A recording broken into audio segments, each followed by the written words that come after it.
in a simple, straightforward way about what we learned over the last 2 weeks from public hearing, with clips from different witnesses. So it's stop shopping. If you missed a lot of stuff, here you go. You're going to get a taste of each testimony and what they said in the narrative. That's very clear what happened.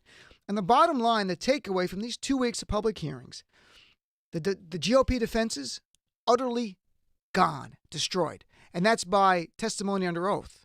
So if they want to go under oath on the other side and contradict it, let's see who does that, but no one has.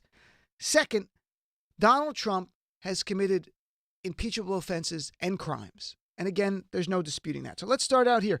Let's start last Wednesday, not this week, last Wednesday, the first public testimony, Ambassador Bill Taylor, who was appointed the temporary ambassador after they did a smear campaign against Marie Yovanovitch. Here's Ambassador Bill Taylor talking about the military aid that Donald Trump withheld and why this was so vitally important to the Ukrainians and to the United States of America, to our national security. And I think this is so important to understand the stakes and the gravity of this. Donald Trump withheld military aid which hurt the United States of America, our national security. It risked the lives of our allies. It threatened the security of our NATO allies in Europe. And he did it all because he wanted the Ukrainians to help him in the 2020 campaign. So here's just Bill Taylor on the importance of this aid, because these are the stakes. This is what Donald Trump did. He hurt this aid. Clip number 3, please. Ukraine is important to the security of the United States. The largest country in Europe by landmass, Ukraine is a young democracy struggling to join Europe and ally itself with the United States. It has been violently attacked by Russia, which continues its armed aggression against Ukraine to this day.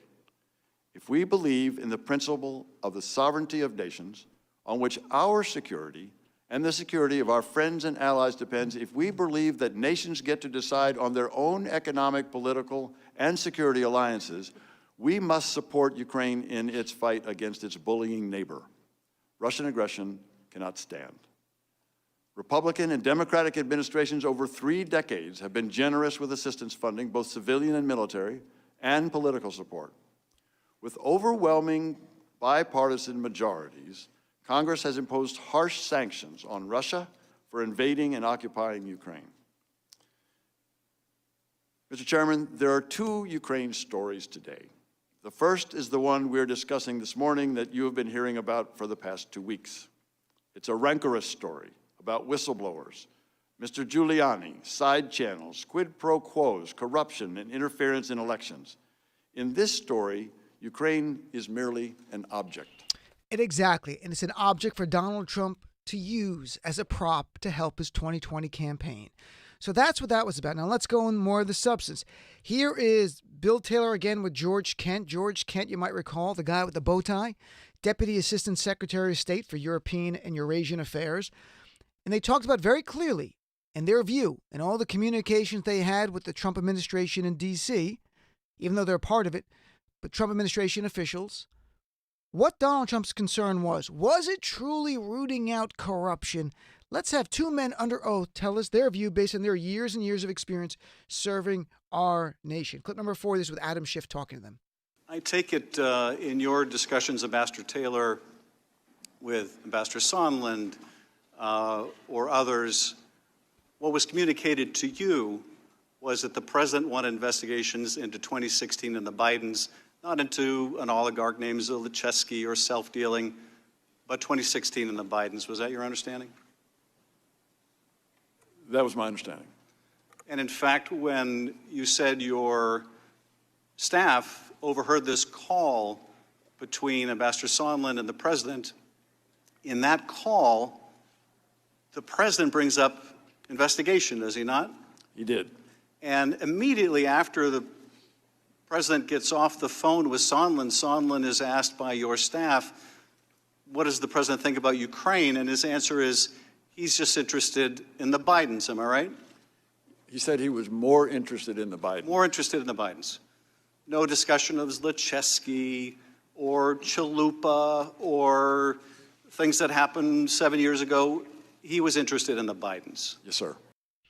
So it's very clear. We know he's interested in the Bidens. And let's continue on. On Friday, Marie Yovanovitch testifies. The U.S. ambassador to the Ukraine, the woman who was smeared by Rudy Giuliani, by Donald Trump Jr., by Fox Media allies, and the two guys, Giuliani associates who are indicted right now, Lev Parnas and Igor Fruman. And I play a short clip here, Marie Yovanovitch, talking about how the president could have simply fired her. They smeared her, and she still doesn't understand why did they attack her. Here's clip number 5. I mean, there's a question as to why the kind of campaign to get me out of Ukraine happened, because all the president has to do is say he wants a different ambassador. And in my line of work, perhaps in your line of work as well, all we have is our reputation. And so this has been a very painful period. And I play that clip to remind you first about Marie Yovanovitch. She's the woman who admits testimony. Donald Trump's tweeting, trying to intimidate her on Twitter. But second, they wanted to destroy her. The stakes were so high that they viewed her as standing in the way of their criminal conspiracy to extort the Ukrainians to help Trump in the 2020 election, plus to make some money here. And that's different. We didn't even explore that in his testimony. So that's Yovanovitch. Now let's turn to Lieutenant Colonel Alexander Vindman, Purple Heart recipient. And he talks about, the clip I'm going to play, the July 25th famous phone call. Donald Trump talking to the president of the Ukraine, Zelensky. Vindman's on the call. He's one of the handful of people on the call. And this is the call where Trump says to Zelensky, I would like you to do us a favor, though. And then he adds, there's a lot of talk about Biden's son. That Biden stopped the prosecution. And a lot of people want to find out about that. So whatever you can do with that attorney general would be great. So here is Vindman on why he felt compelled to report that phone call he heard to the National Security Council right after the phone call. Here's clip number 6. Colonel Vindman, what was your real-time reaction to hearing that call?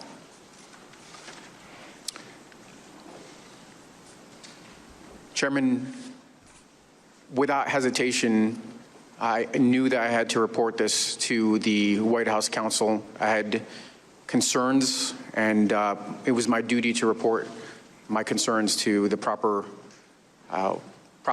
people in the chain of command. So Alexander Vindman, so alarmed by what he heard, reports to National Security Council lawyers.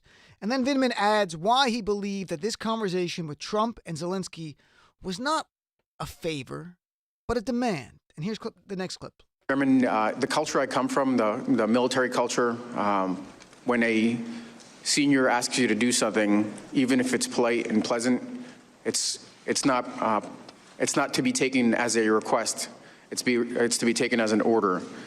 In this case, the power disparity between the two leaders, my impression is that in order to get the White House meeting, President Zelensky would have to deliver these investigations. So up until this point in time, in the real timeline of life, you have a campaign for months and months and months to destroy the career of Marie Yovanovitch, our ambassador to the Ukraine. She was standing in the way of Donald Trump and Rudy Giuliani's plans. And the plans we know about for sure have to do with helping Donald Trump in the 2020 election. It culminates with two different things. One, a July 10th meeting in the White House, which we'll play clips about that in a second. But the July 25th phone call is so important. It is so alarming. Vindman goes to the National Security Council and flags it. So now let's talk about some of the GOP defenses to all of this, because right now you painted a picture of an ongoing criminal conspiracy involving bribery and extortion and campaign finance violation. The GOP's defenses are Joe Biden's involved in corruption. The Ukraine attacked our election in 2016. The Ukrainians did not know on the date of the July 25th phone call that we were withholding aid from them. And there was a corruption issue going on in the Ukraine. And little by little, those are destroyed. First of all, here was Ambassador Kurt Volker. Kurt Volker was called by the Republicans.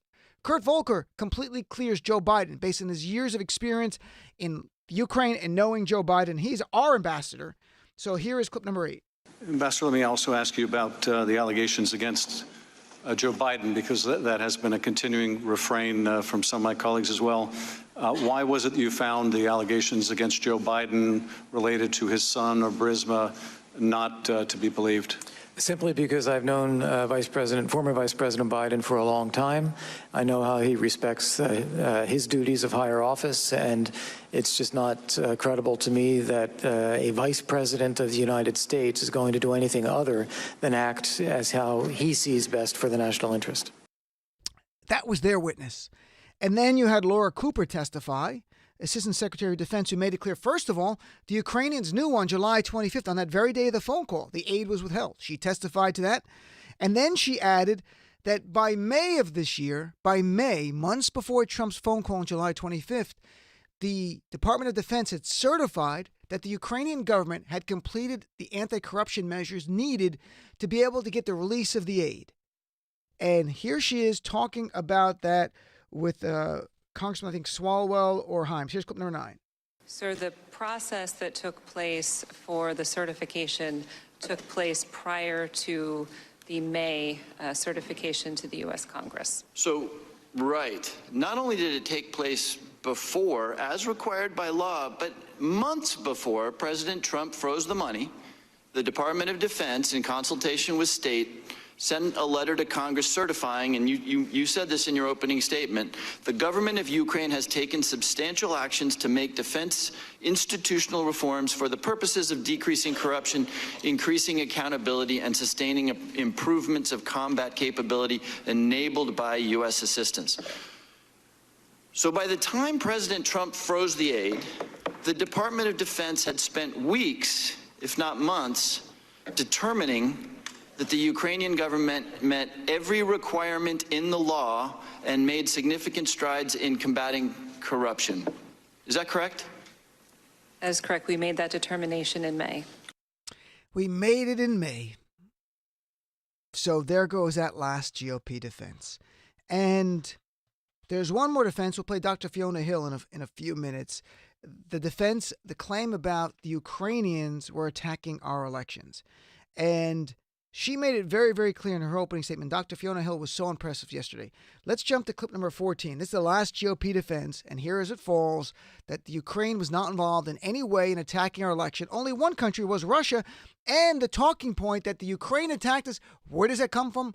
Vladimir Putin. And you have the GOP literally peddling a Vladimir Putin conspiracy theory, which clears Russia, which is in Russia's interest, not in America's interest. Clip number 14, please.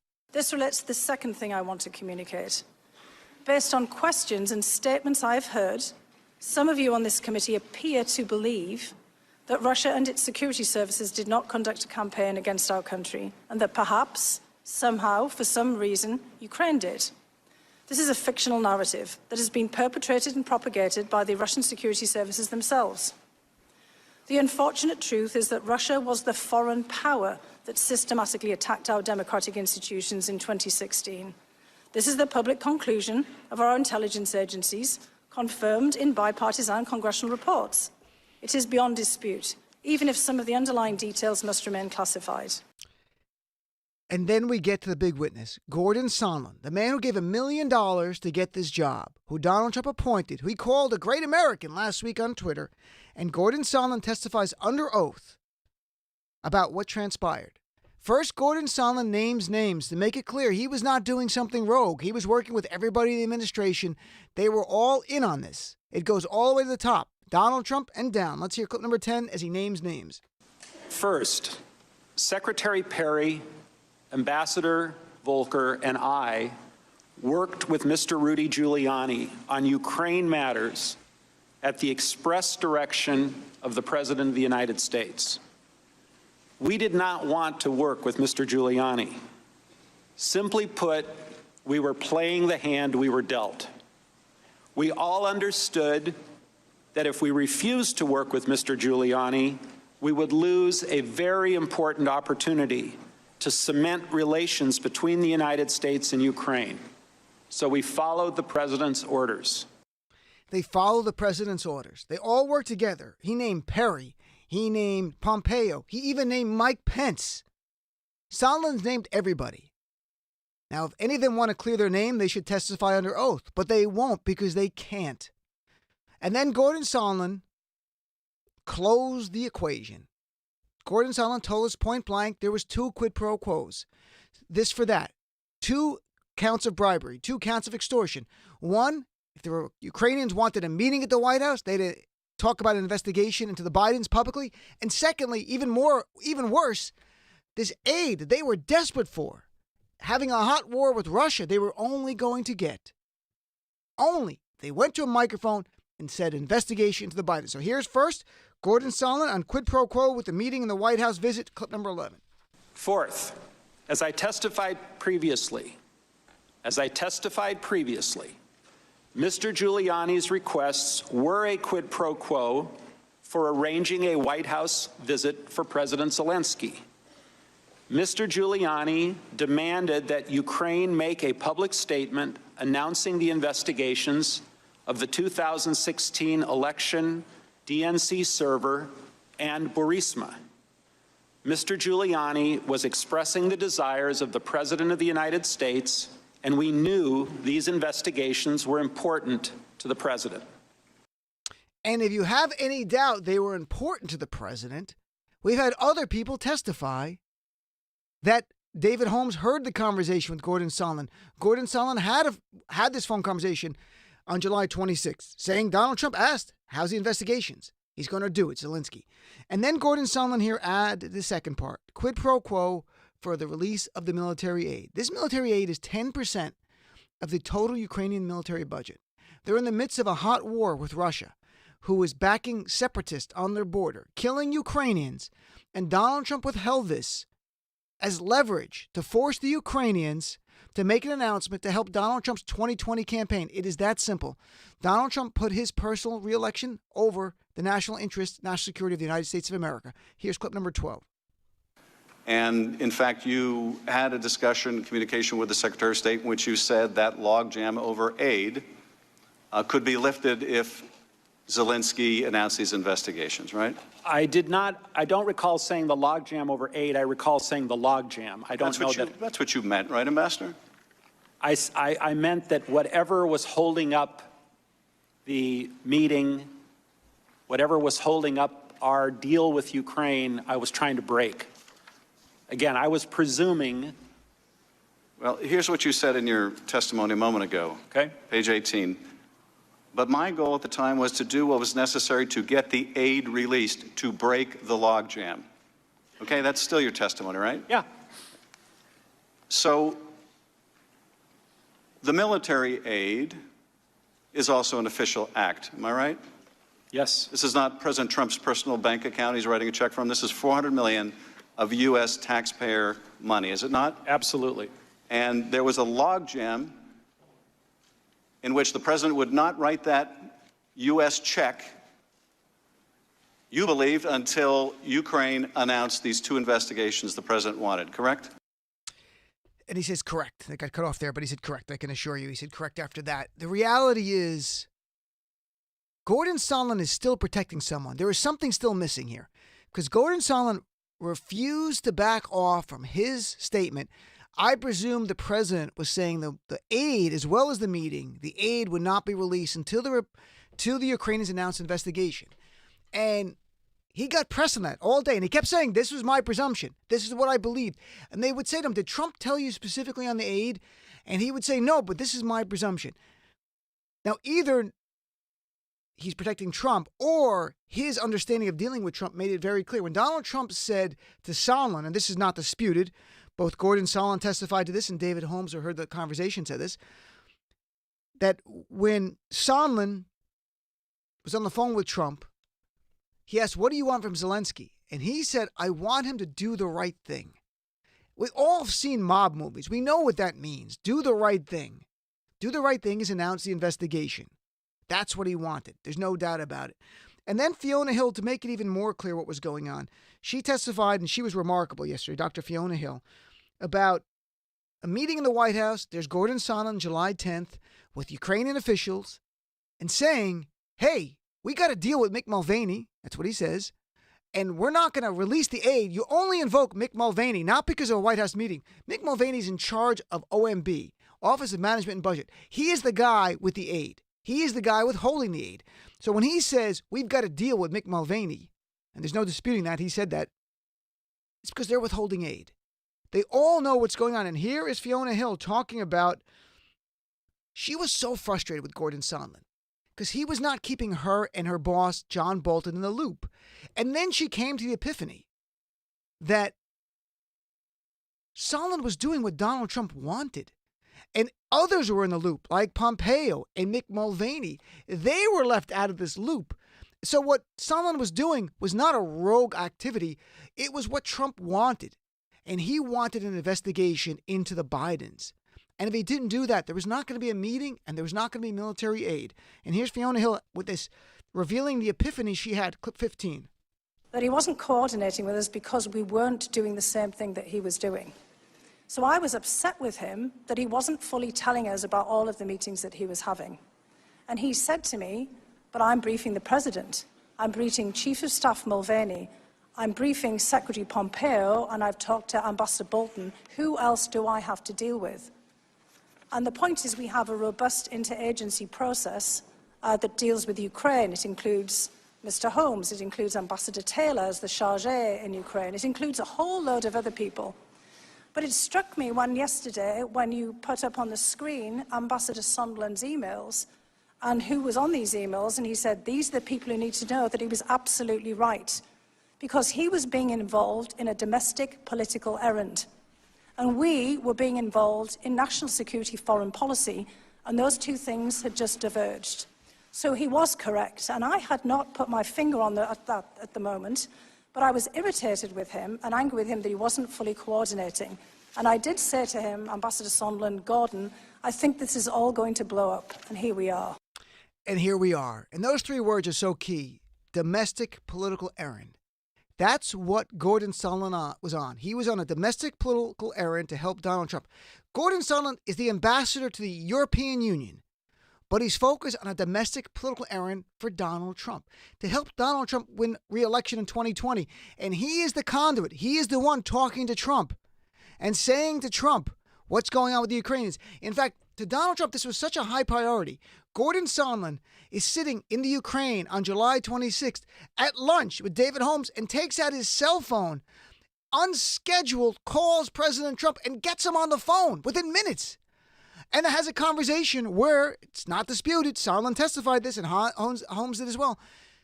President Trump wanted to know about the investigation. That's how important this was to Donald Trump. Gordon Sondland is he's keeping one piece of information from us, or he was reading shorthand with Donald Trump. That Donald Trump told him as well, everything is in play here, a meeting and the aid. And then finally, Fiona Hill says something here which is stunning.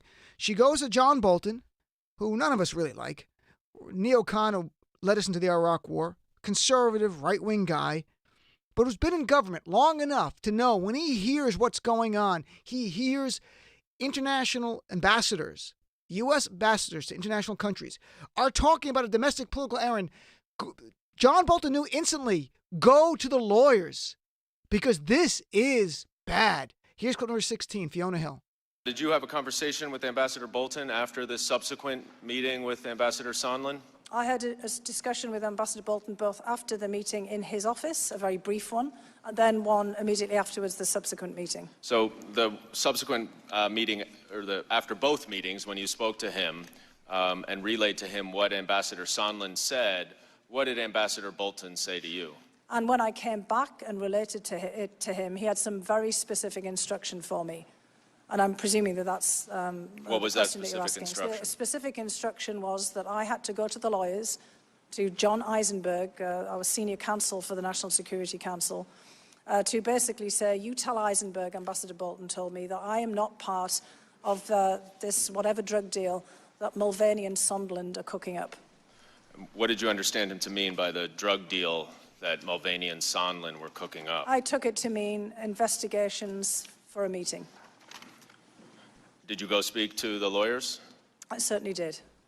You relayed everything that you just told us and I relayed more? it precisely, and then the details of how the meeting. As Chris Liu, who was on yesterday, who worked in the Obama administration for 7 years, told us, in all those years, not one time did he hear anybody say, go tell the lawyers. That's how stunning this was. And as Fiona Hill and Alexander Vindman have testified, who both went to John Eisenberg, national security lawyer. It's not something they've done before. That's how this was startling to them. This was alarming. This was so out of the norm. This is not what you do when you're on the National Security Council.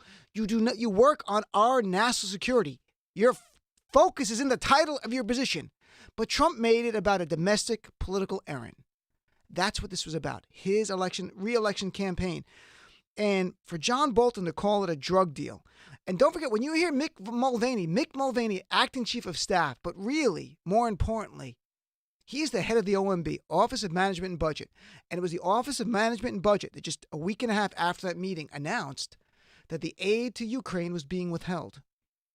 And what we also learned from the testimony of another person, that aid was not first held up on July 18th at that meeting. That aid was first held up in mid-June. So it was all being held up when this was happening. And it's sort of like putting puzzles of a jigsaw together out of order, out of chronology. And yesterday, Adam Schiff, I thought, did a great job summing things up about what we had seen and what we should do as a nation. Here's clip number 17, Adam Schiff last night, right before he adjourns the entire public hearings. The day after Bob Mueller testified that Donald Trump invited Russian interference, hey, Russia, if you're listening, come get Hillary's emails, and later that day, they tried to hack her server. The day after he testified that not only did Trump invite that interference, but that he welcomed the help in the campaign, they made full use of it, they lied about it, they obstructed the investigation into it, and all this is in his testimony and his report. The day after that, Donald Trump is back on the phone asking another nation to involve itself in another U.S. election. That says to me this president believes he is above the law, beyond accountability. And in my view, there is nothing more dangerous than an unethical president who believes they are above the law.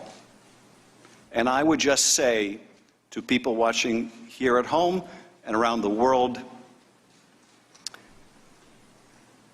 in the words of my great colleague, we are better than that. Adjourned. And with that, Adam Schiff ended the public testimony section of the impeachment hearing for now. Just so everyone knows the procedure, what's going to happen is it seems the Intel Committee has already begun. Their job is to write a report. They will then deliver that report. It'll be like a Mueller report. They will give it to the House Judiciary Committee. That committee will look at the report. That committee, and we had many members of the House Judiciary Committee on this week and last week. Sheila Jackson-Lee was on. Ted Lieu was on yesterday. Jamie Raskin. They said based on the report, they may call more witnesses. This public testimony part might not be over. And I hope it's not over. There are more people. We must hear from Mick Mulvaney. We must hear from John Bolton. We must hear from Rudy Giuliani. Even for Giuliani to sit there and take the Fifth Amendment over and over and over again on national TV so the American people can see that. And Mike Pompeo. And the reason they're not testifying is because of one person, Donald Trump. Because I can assure you, if their testimony was going to help Trump, they'd be testifying. Those people would destroy Trump. They would make a horrific situation even worse. So it's going to go to the House Judiciary. I think they have to have some hearings that after their work is completely done, they will draft articles of impeachment. The House Judiciary Committee will vote on those various articles. If any article, say they draft 5, for example, I'm just putting it out there, 5, any of those articles get a simple majority vote in the House Committee, it goes to the full House. And there'll be another debate. I'm sure a robust debate. Republicans will cry and scream and whine. And if any article there in the House gets a simple majority, that's it, just a simple majority, Donald Trump is impeached on each and every article that gets a simple majority. And at some point, we have a trial in the Senate. I could tell you this, when I laid all these clips out, and the GOP defenses are destroyed. The GOP defenses are that Donald Trump wasn't concerned about corruption. No one with a straight face can say that. Ukraine is engulfed in corruption, and the only person he asks about is Joe Biden and the server from the Ukraine. That is not fighting corruption. That is getting ready for a 2020 campaign in regard to Biden, and secondly, furthering a Russian Vladimir Putin narrative that it was the Ukraine who attacked us. Secondly, the big argument from the Republicans is that in the July 25th phone call, President Zelensky didn't even know aid was being withheld. That was destroyed by the testimony that we played the clip yesterday, and the testimony of the woman from the Pentagon who made it very clear that's absolutely not true, that they knew on July 25th. Add to that, as she testified, the anti-corruption measures were done in time, and Laura Cooper testified that they had done by May the anti-corruption measures deemed necessary by federal law. So you had that. The idea that the Ukraine attack was destroyed by witness after witness after witness. So what has Donald Trump done? What has this proven? This has proven very clearly Donald Trump has committed bribery, extortion, violation of federal campaign finance laws, and obstruction of justice. And quickly, we'll take it through this. Here, bribery is defined by 18 U.S. Code Section 201. You don't need this federal statute to impeach someone. Impeachment is defined by the members of Congress. But under federal law, if a public official, directly or indirectly, demands, seeks, or receives anything of value from someone else in return for being influenced to perform an official act, that is bribery. Hence, Donald Trump saying to the Ukrainians, investigate Joe Biden, and I'll give you an official act, which is a meeting at the White House, and I'll give you an official act, which is military aid. That's bribery, folks. That fulfills all the elements. There's no debating this. That's bribery. What's extreme? Very simply, federal law, the Hobbs Act, says very clearly that if a person under the color of official right, meaning an elected official, would, under this official right, ask for something, all you have to do is try to get it. You don't have to get it. You try to obtain property from another that they can even consent to, and you do it under the color of law, the color of your official right. Any article or commodity, I don't want to get the legalese here. Essentially, if you're able to ask for something using your position that you're not entitled to because it helps you personally, that's extortion. And you don't need violence. You don't need a threat of force or anything if you're an elected official. Our federal courts have defined that the coercive element of this statute is fulfilled by simply if you hold public office, because you have the power of public office. For me as a private citizen, I would have to threaten someone with violence or force. How is it a violation of federal campaign finance law? Simple. You cannot solicit anything of value from a foreign national, let alone a government, but from a foreign national, anything of value to help your campaign.